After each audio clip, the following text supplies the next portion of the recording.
Ayan, good afternoon mga ka-farmates. Ngayon ay pupunta tayo doon. Pupuntahan natin yung tagapag kuha ko ng mga ng mga damo. Ali, andun siya. Wala pa lang madadaanan din eh. Hindi ko pa nga pala natatabasan itong area na to. Ito yung itinumbang kahoy. Dito na lang ako dadaan. Ayan. Napadali tayo. Hindi tayo dun sa kabila dumaan. Okay lang. Halingin mga farmates sinamahan natin si Fernando, yung aking tagakuha dito ng mga damo na ipapakain sa ating mga alaga.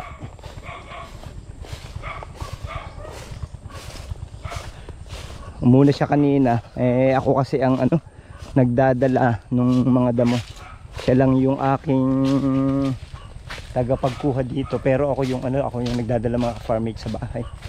Kung napapansin niyo yung aking mga kambing doon sa bahay pag ako nag-vlog, yun, pinapakain namin ito. Dito namin kinukuha. Bali mga farmates, sa bidyong ito, actually sa bidyong ito ang ipakikita ko sa inyo yung yung performance ng aking nabili na grass chopper noon. So after 1 year, gusto kong i-share sa inyo kung ano yung experience ko dun sa aking grass chopper. Kaya sinamahan ko muna si Fernando dito para manguha ng damo. Tas mamaya i-chop ko. Pakikita ko sa inyo kung ano pa rin yung performance niya. Kasi 1 year na yon.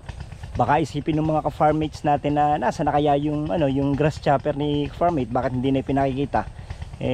Mamaya pakikita ko sa inyo kung anong performance pa rin ng ating grass chopper. For the meantime, puntahan muna natin si Fernando at ating tingnan yung kanyang pangunguha dito ng mga damo. Ayan, yan yung sinasabi ko sa inyo na mga damo na napaka-importante sa ating mga alaga. Fernando, ito yung sinasabi ko sa iyo, mga tanim yan, baka kasi may apakan mo.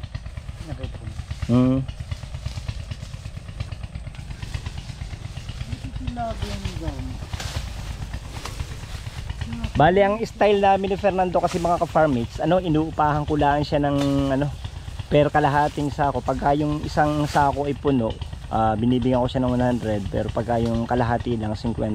Bali ganun lang ang situation namin, pero hindi naman daily ko siya inuusap dito. Kasi dadalawa pa naman yung ating alagang kambing, hindi pa dumadami, kaya bali konti lang muna yung pinakukuha ko sa kanya kasi minsan hindi rin maubos ng ating mga alaga. Kaya pag naparami, sayang lang.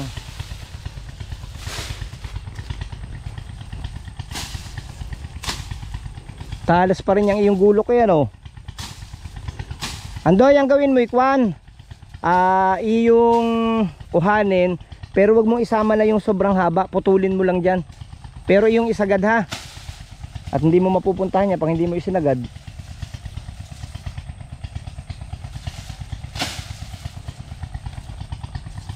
Mamaya makikita nyo mga ka-farmates yung performance ng ating grass chopper after 1 year.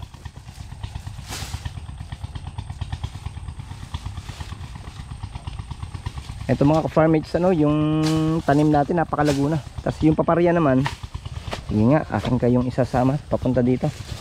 Medyo malago na rin kasi dito, kaya medyo natatakot ako minsan na pumunta dito. Baka may ahas.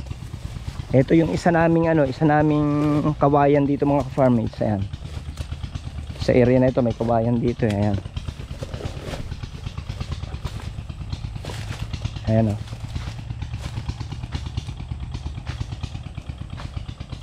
Itong hirap kuhanan nito mga ka-farmates kasi ito ay puro tinik. Ito puro mga puro indigofera mga ka-farmates. Kaya lang ay hindi na natin makuhanan din niya. Hindi na masyadong makalago. Pero yan, katulad yan, nalalago pa rin yan. Ayan. Mga indigo pera yan.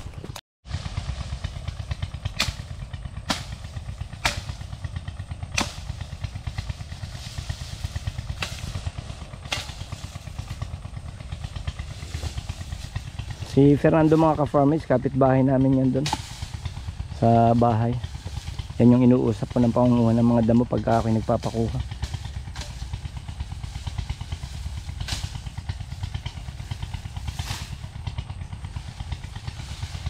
Ito Ito mga farmers, yung iba nating mga tanim na mulberry. Kaya lang parang napupuna ko, hindi rin gumaganda yung dahon niya kasi baka ako hindi masyadong mainitan. Pero may nagsabi naman sa akin na hindi kailangan masyadong mainit.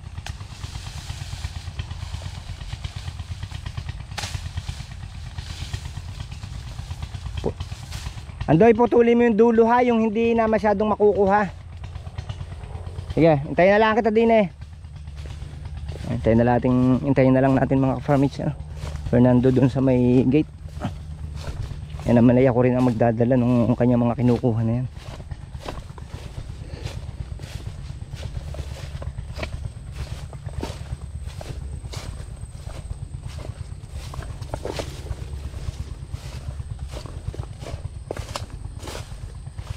Ito gustong gusto ng mga kambing ito mga ka-farmates.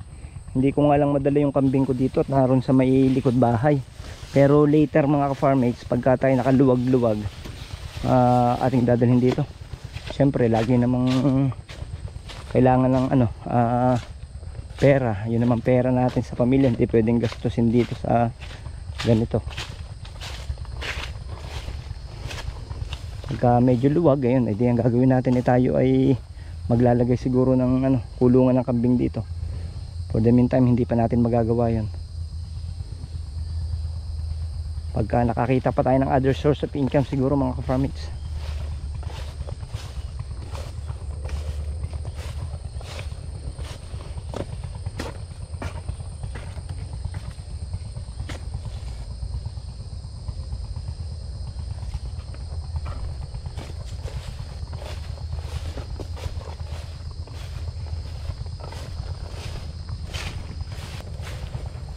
Mahirap din talagang buhay mga ka-farmate, even sa mga finances. Mahirap sa panahon ito pag walang other source of income. Pinipilit ko na kahit pa paano ay magkaroon ng other source. Tayo na lang natin mga ka-farmates yan, si Fernando dun sa malapit sa gate para dalhin natin yung mga damo na kinukuha niya.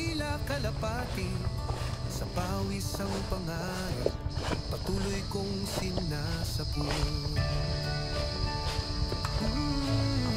Sa hawla ng pangarap, malaya ring lilipad. Kahit pawis ang patak, tagumpay ang abot dagat. Mga manok na alaga, kasangga sa pagbagsak, hanggang sa araw ng tagumpay.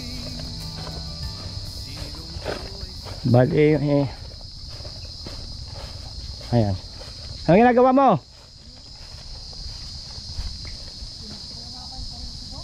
Ha? Kuryente?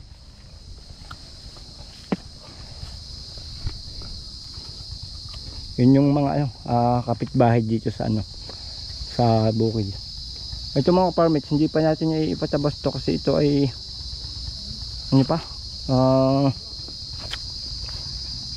may mga bunga pa yung dayap. Tapos yan yung yung santol, may bunga. May bungang 3.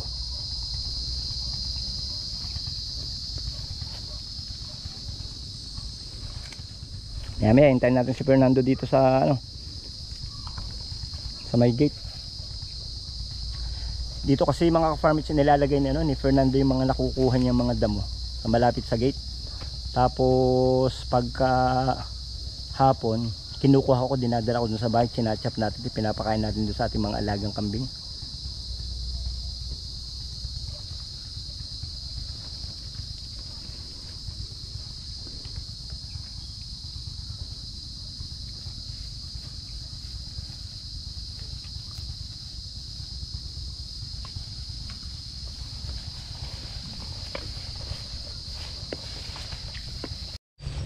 Mga ka-farmers, si Fernando nakakuha na. Ito 2 araw ng pakain ng ating mga alagang kambing sa bahay.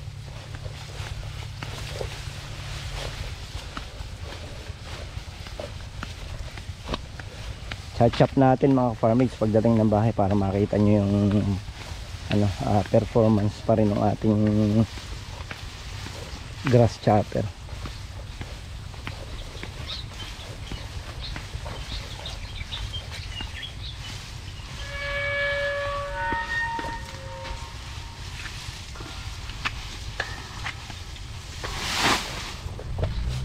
Hindi, paano na din eh. Ilagay mo din eh. Tatali ko. Buhatin mo lang, ilagay mo din sa ibabaw. Nilalagay ko lang mga ka-farming yan dito, tinatalian ko lang. Tapos nadala ko sa bahay.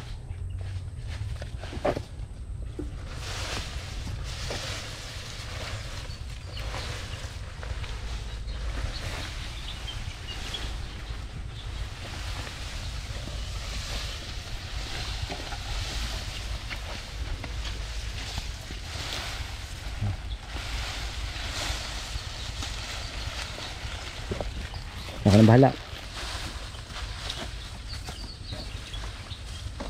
Meron panda mo? Ha? Meron perang dahon. Oo, yan yung ano. Dalhin na ito. Ay, yung kanda mong kinuha. Huwag na yun. Ano, sa isang araw na. Ito lang muna, baka hindi maubos. Yung dahon na kaya. Kumuha rin ako nun eh. Nakakuha ka na ba? Oo. Narito, ando na? Napitas mo na? Ah! Sige, sige, kunin mo muna para isang uwi na. Ayan, yung kinuha ni Pandoy na hindi ko pera mga farmers. Idinagdag ni Andoy dito. Ha, tatalian ko muna. Sinipan. Tatalian lang natin mga farmers dito ng, ano, ng maigpit para hindi malaglag.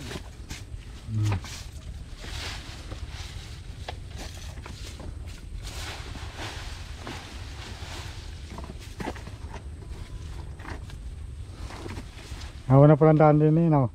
Ano, no? Hawa na palang daan din eh. Saan? Din eh, sa may kandina. Pinawinsi din eh. Sa? Pinawinsi. Wala? Hawa naman din. Yung kan, yung pinapatay ang damo. Ah, ayo. Natural lang. Sino kaya nagpapain ito? Ay, baka mga may-ari na. May-ari ng mga palayang siguro Pandoy. Kita. Oh, sige.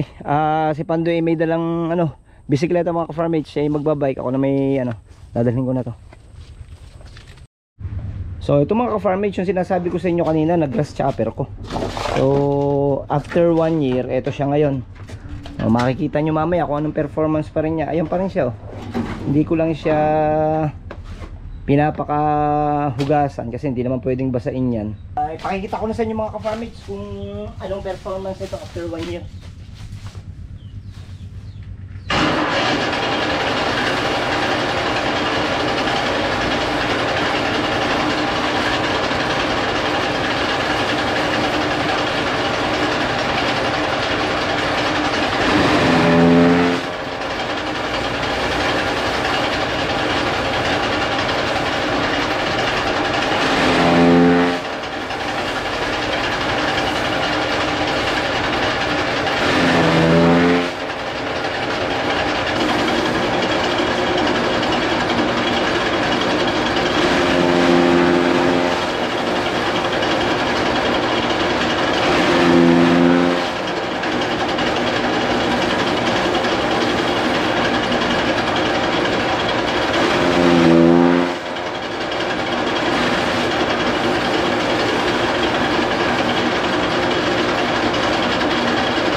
Farmates, kitang-kita nyo kung gaano pa kalakas itong ating ano, itong ating grass chopper.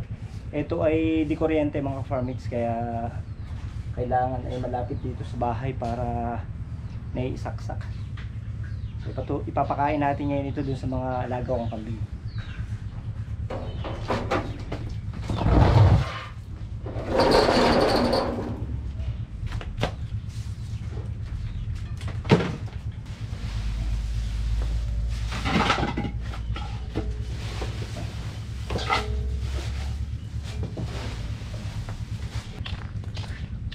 So yan mga farmers, binigyan na natin yung ating chinap. So sa video ito pinakita ko lang sa inyo mga ka-farmers yung yung performance ng ating grass chopper. Ang gustong-gusto ng ating mga alagang kambing mga ka-farmers yung pag-chop na ganyan.